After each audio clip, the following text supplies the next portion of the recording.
Yung napasayaw ka bago ka mag-umpisang mag-exercise. Ayan mga kaibigan, no? O, diba?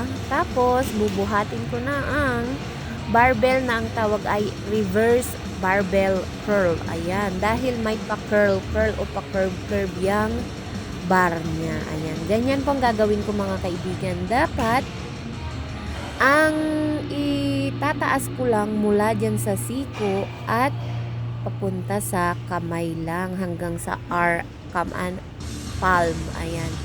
Yan lang ang itataas ko at igagalaw ko mga kaibigan. Dapat hindi gagalaw yung mula sa shoulder hanggang sa siko. Ayan. Dapat siko hanggang sa kamay. Ayan. Ang tinatarget nito mga kaibigan ay ang biceps muscle at ang triocardialis or ang mga muscles mula sa biceps papunta sa may harap ng kamay mo. Ayan, lahat ng muscles dyan ang kanyang pagagalawin.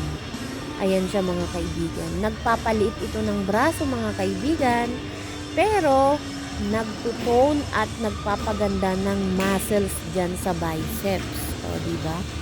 Ang biceps po mga kaibigan ay ang muscles dyan sa ating braso na nandyan sa harap, dyan sa tabi ng aking breast. Yung muscles na nandyan. Ayan mga kaibigan. Gagawin ko ito mga kaibigan ng 4 na beses. Ayan. 4 na beses na 12.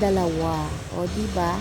At hindi po ito pwedeng gawin ng mabilisan. Dapat po ay dahan-dahan lang. Dahil pag dahan-dahan, dyan mo po mararamdaman ang kanyang ginagamit na muscles. At dyan nyo po mabibuild yung sinasabi ko sa inyong muscles dyan sa may biceps. Ayan. Para hindi rin mapuwersa ang ating mga muscles dyan mula sa ating biceps pababa dyan sa may harap ng ating mga kamay or forearms muscles kung tawagin. Ayan mga kaibigan, ganito lang po dapat hinay-hinay. Ayan ang ating paggawa ng exercise na yan. Hindi po pwedeng mabilisan. Sabi ko nga.